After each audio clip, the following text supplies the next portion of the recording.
The first time I powered up this Xbox One X, I genuinely thought my house was falling down.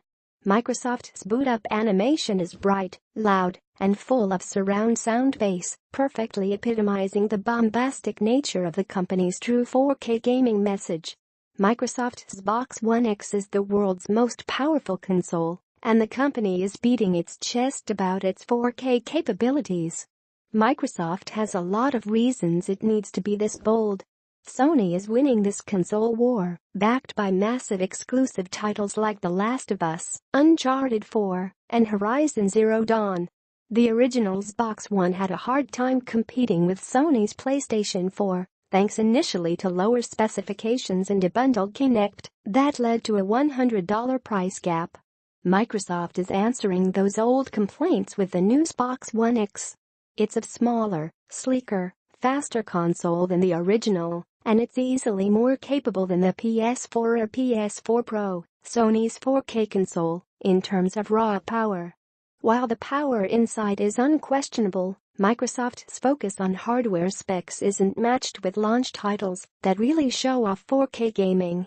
Forza Motorsport 7 debuted last month, so the Xbox One X isn't launching with any exclusive AAA games.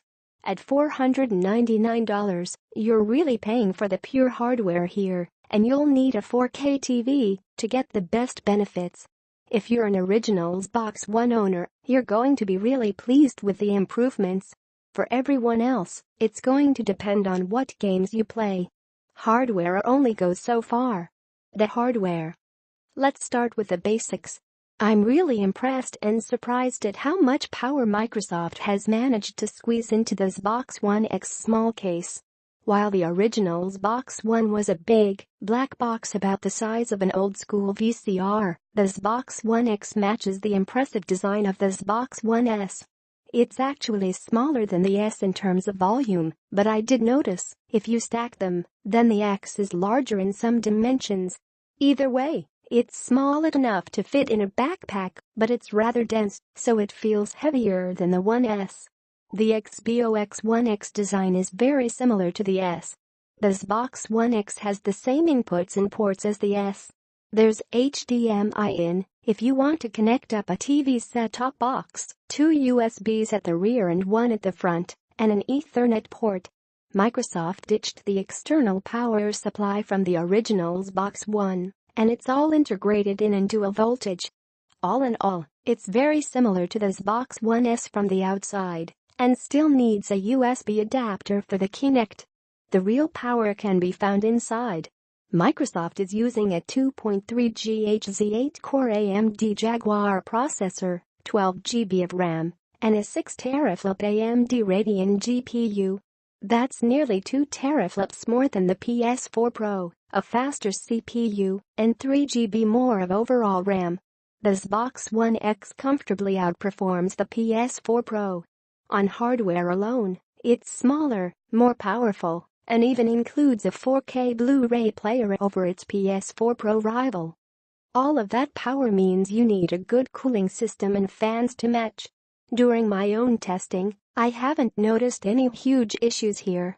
The fans are noticeable, like a gaming PC, at times when you're not even pushing the console, and they're definitely louder than the Xbox One S. The back of the One X unit does get rather hot, and I'd recommend not keeping this locked away in a cupboard. I never had issues with it stacked inside an open shelving unit, though. 4K gaming. The real promise of the Xbox One X is true 4K gaming.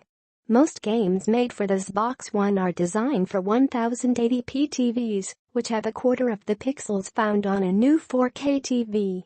The Xbox One X is more than 4 times faster than the original Xbox One, so it's capable of 4K gaming. While it's not as powerful as the latest gaming PCs, the benefits are really going to depend on what game you're playing. Microsoft is promising more than 150 enhanced games for the Xbox One X, but that doesn't always mean they will be 4K. Some enhancements could include better frame rates instead of 4K resolution, or HDR capability. Other enhancements might include 4K, HDR, and better frame rates. It's up to game developers to decide, and there's not a clear pattern yet. I enjoy PC games for the smooth frame rates, and I find it nauseating jumping back to the same game running at 30 FPS on a console. I spent some time playing Gears of War 4 with its new up to 60 FPS performance mode. Although it's an old game at this point, it's a good example of how the Xbox One X can have 4K modes or performance-focused modes. The 4K mode, coupled with HDR, looks great, but the performance mode running at 60 FPS feels even better without the 4K resolution boost. Rise of the Tomb Raider also has similar options, and it's a balance that game developers should really offer gamers. Forza 7. Some games will offer 4K, HDR, and 60 FPS. Some games like Forza Motorsport 7 will offer the best of all worlds, 4K, HDR, and 60 FPS. This is the peak of what the Xbox One X offers, but Microsoft didn't make the Forza 7 update available in time for review. I've played demo versions over the past few weeks at Xbox events, and it looks beautiful, but sometimes it's hard to really notice the difference over what I have with my Xbox One S. The S runs Forza 7 at 60 FPS with HDR, so you'd have to really care about the resolution upgrade and the better textures and shadows. Other titles like Titanfall 2 also boost the resolution up to 4K, but dynamically alter it based on GPU load to keep smooth gameplay at 60 FPS. I could argue about all the various tricks that developers will use to hit 4K gaming, whether it's checkerboarding or dynamic resolution, but none of this really matters unless you're a pixel nerd. It's the gameplay that matters, and once you've tried a game in 60 FPS it's hard to step back to 30 FPS, regardless of the resolution and textures. Assassin's Creed Origins. One of the biggest improvements I noticed when an enhanced Xbox One X update arrived was Assassin's Creed Origins. It looks stunning on the Xbox One X, with a 4K resolution and HDR support. It's way less blurry than on my Xbox One S, and I'd say it's closer to looking like it does on my PC thanks to the obvious improvements in textures. On my LG OLED with HDR enabled, it looks gorgeous and runs really well. I hope this is a shining example of what's to come from developers on newer games. Not all enhancements are available just yet. It's a mixture right now, and not all developers have made their enhancements available to test. I spent the beginning of the week playing Super Lucky's Tale, a 3D platformer originally released in VR for the Oculus Rift, as no other games I own had updates ready. It's a good-looking game, but it doesn't really push what the Xbox One X can do. You don't necessarily need a 4K TV to get some of the console's benefits. If you happen to have a 1440p gaming monitor laying around, then the Xbox One X will soon support it. I wasn't able to test this as Microsoft isn't supporting 1440p just yet, but it won't just be outputting like the PS4 Pro at 1080p and upscaling. Likewise, 1080p TVs will see benefits to pure performance. I played Destiny 2 on the Xbox One X, and it felt a lot smoother than on my Xbox One S. It's still locked to 30 FPS, but some of the frame rate dips I'd experienced during Destiny's raid or public events were gone. Some games without One X specific updates, like Destiny 2 at this point, will still see performance improvements and better texture filtering on the One X. My biggest issue with the Xbox One X is a lack of stunning 4K games to really show why this is worth $499. Assassin's Creed Origins is the best I tried, but it's not exclusive to the Xbox One X. Microsoft doesn't have a single launch exclusive for this console, and while enhancements to old games are great, I often found it hard to even notice big differences because I don't think some of these games were designed with 4K textures in mind. There's no big blockbuster game I can only play on the Xbox One X right now, and Microsoft isn't offering up much hope for the future either. Crackdown 3 was supposed to launch in time for the Xbox One X, but it's delayed until spring next year. Scalebound, Fable Legends, and Ion were outright cancelled, and Microsoft has shut down Project Spark. even PlayerUnknown's Battlegrounds, Microsoft's console launch exclusive, won't be available until December 12th. Sony has God of War, Spider-Man, Death Stranding, The Last of Us Part 2, Final Fantasy VII Remake, and Detroit all on the way. Whether these are all native 4K or not, these are huge games and they make Microsoft's lineup look paltry by comparison. Entertainment. Aside from games, the Xbox One X is also an entertainment center of sorts. The 4K Blu-ray drive will bring you crisp movies with Dolby Atmos and HDR10, but no Dolby Vision support, and it's an addition the PS4 Pro lacks. Oddly, Microsoft doesn't offer 4K movies or TV shows in its own store outside the US. You'll need to mostly rely on a Netflix or Amazon Video subscription to get streaming 4K movies or TV shows, and even the YouTube app doesn't support 4K. It's an odd omission given Microsoft's 4K focus. Microsoft has a great range of entertainment apps.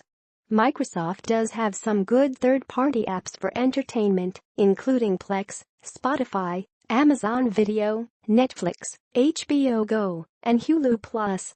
You can also use the HDMI in port to connect up a Chromecast or watch TV through your cable set-top box with the Xbox's One Guide. Microsoft has stepped back from some of its entertainment and TV commitments, but the Xbox One X is still a solid box to watch content alongside playing games. One thing to note, by an external drive for the Xbox One X, I ran out of space on the 1 TB drive of the Xbox One X with around 14 games installed and 20 apps. Most Xbox One games are around 40 GB or 50 GB in size, but I've noticed the enhanced for Xbox One X games are significantly bigger. Gears of War 4 and Halo 5 are at least 100 GB, and Titanfall 2 is around 70 GB. If you don't have a particularly fast internet connection, you'll also be waiting hours to download these games. I've not had enough time to test all of the enhancements to the Xbox One X games, simply because they haven't gone live at the time of this review. That said, the ones I've experienced haven't blown me away enough to warrant the upgrade over my Xbox One S. I switched back to the One S, and I did notice that certain games weren't as smooth and certainly didn't look as good, but I soon adjusted. Likewise, when I returned to the Xbox One X, it felt a lot like my Xbox One S. The jump from 1080p to 4K isn't as profound as South Dakota to HD, and I found it hard to always notice the difference at the distance from my TV. Maybe that will change once more enhanced games are available, but I don't think most people will be able to notice a big difference just yet. Games will need to be tweaked and fully optimized for the Xbox One X hardware, and you already get the benefits of HDR on the Xbox One S. That said, the X does offer the best graphics currently possible on a console. If you don't care about Sony's exclusives, then the Xbox One X will be the best console to play all the cross-platform games coming out. If you already have a large stack of Xbox One games and you're using the original console, this is going to be a nice upgrade if you own a 4K TV. For anyone else, this probably isn't the console for you. Sony really has some impressive exclusives on the way, and it's hard for Microsoft to counter this despite its great job on the hardware. Microsoft promised the best hardware, and it delivered, but that's nothing without games.